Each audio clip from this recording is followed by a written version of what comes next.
Hello friends, তোমরা সকলে কেমন আছো? আশা করি তোমরা খুব ভালো আছো। আমিও ভীষণ ভালো আছি। তো দেখো, রেডি হয়ে নিয়েছি রথের মেলায় যাওয়ার জন্য। Hello friends, welcome back to our new blog. আমার চ্যানেলে তোমাদের সকলকে অনেক অনেক স্বাগত। তোমরা সকলে কেমন আছো?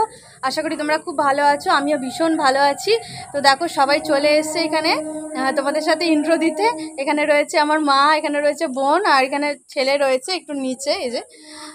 তো আমার শাশুড়ি মাও আসছে উপর থেকে। তোমার এখন আমরা সবাই মিলে যাচ্ছি গুপ্তিপাড়া রথে, মানে রথের ম্যাচটা বেরিয়ে পড়লাম। এই যে এখন আমরা সবাই বেরোচ্ছি ঘর থেকে। তো আমরা একটু হেঁটে যাব, হেঁটে যাওয়ার পর আমরা ওখান থেকে টোটো ধরবো। টোটো ধরে এই 10-15 মিনিট টাইম লাগবে আমাদের রথের ওখানে পৌঁছাতে। তো বেরিয়ে পড়লাম। যে দেখো, আমাদের এটা হচ্ছে গুপ্তিপাড়ার স্টেশন। তো এই যে ছেলে যাচ্ছে, ছেলে বলে আমি এখান থেকেই গড়াতে গড়াতে যাবো। তো দেখো, টোটোতে উঠে পড়েছি। বেশিক্ষণের সময় লাগবে না, কিছুক্ষণের ব্যাপার। এই যে দেখো, দোকানপাট স্টার্ট হয়ে গেছে, মানে মেলার কাছাকাছি পৌঁছে গেছি। আর এই যে দেখো, পৌঁছে গিয়েই এটা হচ্ছে গিয়ে জগন্নাথ দেবের মাসি বাড়ি। তো মাসি বাড়িটা দেখো কত সুন্দর। চলো মাসি বাড়ির ভেতরে প্রবেশ করা যাক। এখানে দেখো কীর্তন, নাম কীর্তন হবে, সেই জন্য সমস্ত সেট আপ করে রেখে দিয়েছে। এই যে দেখো, মাসি বাড়ির ভেতরে ঢুকছি। এখানে জুতো খুলে প্রবেশ করতে হবে লেখা আছে। তো চলো ঢুকে পড়ি। এই হচ্ছে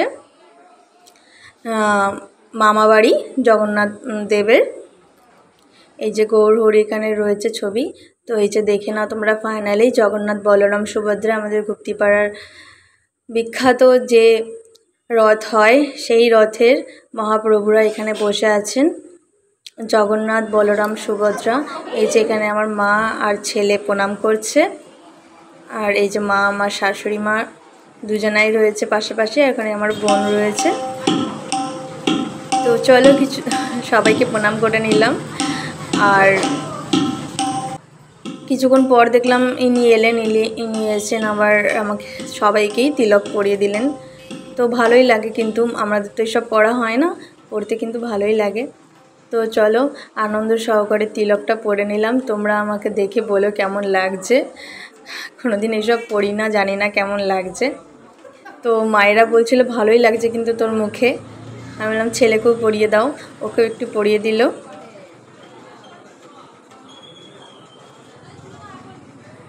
তো মায়েরা এসেছিল এই জন্যই যে আমরা রথের মেলায় ঘুরতে যাব, এই জন্যই ডাকা হয়েছিল মা বোনকে। চলো মাসি বাড়ি থেকে বেরিয়ে পড়লাম। এই যে ছেলের বায়না, আমি জিন্স কিনবো, তো মা কিনে দিল। তো এই যে দেখো, দোকানপাট শুরু হয়ে গেছে। আসলে আমরা ওই যে দেখো রথের চূড়া দেখা যাচ্ছে। আসলে আমরা একটু তাড়াতাড়ি এসেছি যাতে একটু ভিড়টা কম থাকে। এই যে দেখো, আমাদের ফাইনালি রথ কত বড় দেখতে পাচ্ছ রথটা। এটা সামনের দিকটা দেখতে পাচ্ছ বলে মনে হচ্ছে, ফোনে কীরকম লাগছে বুঝতে পারছি না, সামনাসামনি তো দারুণ লাগছে, মানে মনটা ভরে গেল। রথের সময় তো আসতে পারি না, অসম্ভব পরিমাণে ভিড় থাকে। এই যে মা আর শাশুড়িমা প্রণাম করছে, ছেলেও আছে। তো দেখো, এইটার ওপরে কমসে কম 1000টা মানুষ থাকে, তার উপর লক্ষ লক্ষ মানুষ রথটাকে টানে। এই যে এই সমস্ত মূর্তিগুলো দেখছো, এগুলো কিন্তু বৃন্দাবন চন্দ্র মন্দিরে রাখা থাকে, সেখান থেকে তারা রথগুলোকে সাজায় নিয়ে। এই যে দেখো, রথের পিছন দিকটা তোমাদের দেখাচ্ছি। দেখো, রথটা যতই দেখাচ্ছি না কেন মনে হচ্ছে শেষ হচ্ছে না। দারুণ সুন্দর কারুকার্য করে রথটা বানানো, কিন্তু তোমরা কি বলো?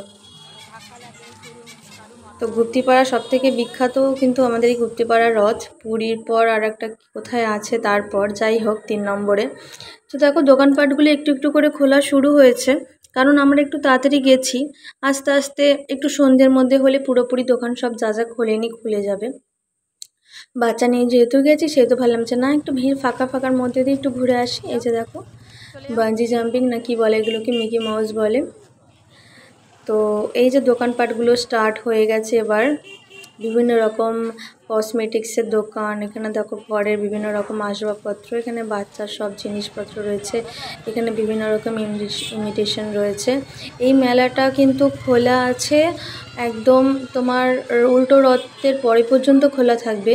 তো যারা যারা আসোনি এখানে, তারা আসতে পারো, গুপ্তিপাড়ার রথের মেলায় এসে ঘুরে যেতে পারো। অনেক দূর দূরান্ত থেকে কিন্তু লোক আসে এখানে দেখার জন্য, শুধুমাত্র এই গুপ্তিপাড়া মেলাটা। তো এই যে আমরা সবাই মিলে দোকানে ঘুরু করছি। তো দেখো, অনেকদিন বাদে তোমাদের সাথে একটা ব্লগ শেয়ার করে আমার খুব ভালো লাগছে। তো আমার ইউটিউব চ্যানেলও রয়েছে, ব্লগটা আমি ইউটিউবে শেয়ার করবো। এই যে দেখো তোমাদের কাছে একটা শেয়ার করলাম, পুচকু একটা রয়েছে, কিউট লাগছে। ভিডিওটা না করে পারলাম না, আমার তো হাত দিতে ভয় লাগছিল, ভাবছিলাম যদি কামড়ে দেয়। তো বোন হাত দেওয়ার পর আমি থাকলে ভয় লাগে না তাই বলছে।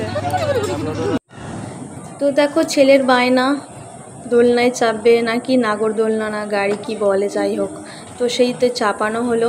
ওর তো খুবই মজা। ওটা তোর বন্ধু? ও, আমি বাচ্চা দেখে চিনতে পারিনি, বাচ্চা তো একই রকম লাগে, বাচ্চার মাকে দেখে চিনতে পেরেছি। এই তো এবার সব লাইট জ্বালিয়ে। তো ছেলের সাথে আসলে বাচ্চাটা হচ্ছে ওরই স্কুলে পড়ে, সেই জন্যই বলছিলাম যে বাচ্চাটাকে দেখে চিনতে পারিনি, এত বাচ্চা থাকে স্কুলে কি করে চিনবো। যাই হোক, এই যে দেখো নাগরদোল্লাগুলো এখনও স্টার্ট করেনি, একা করে লোক আসা শুরু হবে, তারপরেই শুরু করে দেবে। এখানে সব রকম নাগরদোলাই রয়েছে। এখানে দেখো বাচ্চাদের ছোট ছোট নাগরদোলা রয়েছে, এখানে ব্রেক ড্যান্স রয়েছে, এগুলোকে তোমরা কি বলো আমি জানি না, আমরা ব্রেক ড্যান্স বলি। আর এই যে নৌকা রয়েছে, আর একটা বড় নাগরদোলা রয়েছে। তো চলো, খিদে খিদে পেয়ে গেছে, ভাবলাম চলো সবাই মিলে ফুচকাটা খেয়ে নিই। তো ফুচকা খেতে দাঁড়িয়ে পড়লাম, এখানে হাতে দেখো পাতা নিয়ে। তো চলো ফুচকাগুলোকে খেয়ে নিই।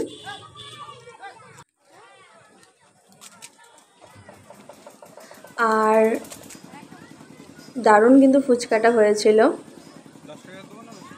খিদের পেটে খেয়েছি, আরও ভালো লেগেছে। তো দেখো নৌকা স্টার্ট হয়ে গেছে, লাইটিংগুলোর জন্য খুব ভালো লাগছে দেখতে কিন্তু। তো ছেলে তো বায়না করছিল, আমি বললাম না না, কোনো নাগরদোলায় চাপানো হবে না, আমিও পারি না চাপতে, আমার কেমন যেন মাথা ঘোরায়, গা বমি লাগে। আমাদের ত্রিবেণীতে রথের মেলায় চেপেছিলাম ব্রেক ড্যান্সে, বাপরে তারপরে কি অবস্থা, মনে হচ্ছে প্রেশার বেড়ে গেছে। এই যে দেখো শুরু হয়ে গেছে বড় নাগরদোলা, তা পরিমাণে এখানে একটু ছোটই মাপে, আমাদের ত্রিবেণীতে যেটা হয় সেটা একটু বড়। তো যেই ছোটই হোক বা বড়ই হোক, আমার দ্বারা হবে না ওঠা, এটা আমি জানি শিওর। তো যারা উঠেছে সব চেঁচামেচি করছে, ওই দেখেই আমার অবস্থা খারাপ হয়ে গেছে, আমি আবার কি উঠবো। তো চলো ওসব বাদ দাও, নাগরদোলা আমার দ্বারা হবে না চাপা। তো চলে এলাম একটু এদিকে, ছেলে বায়না করলো চলো আমি বন্দুক দিয়ে ফাটাবো। বন্দুকটা তোর অবস্থা নেই তোলার, ভীষণ ভারী, আমি নিজে তুলতে পারিনি। চলো ওর একটু মনে রাখতে বন্দুকটা নিয়ে দাঁড়িয়ে পড়লো ওই যে বেলুন ফাটানোর জন্য। তো এই যে দেখো এখানে ড্রাগন, এই ড্রাগনটা চেপেছিলাম, তবে এখানে নয়, আগের বছর ওর বাবা যখন ছিল আমাদের ওখানে রথের মেলায়। এই যে কটন ক্যান্ডি, কত সুন্দর করে বানায় তাই না কটন ক্যান্ডিগুলো।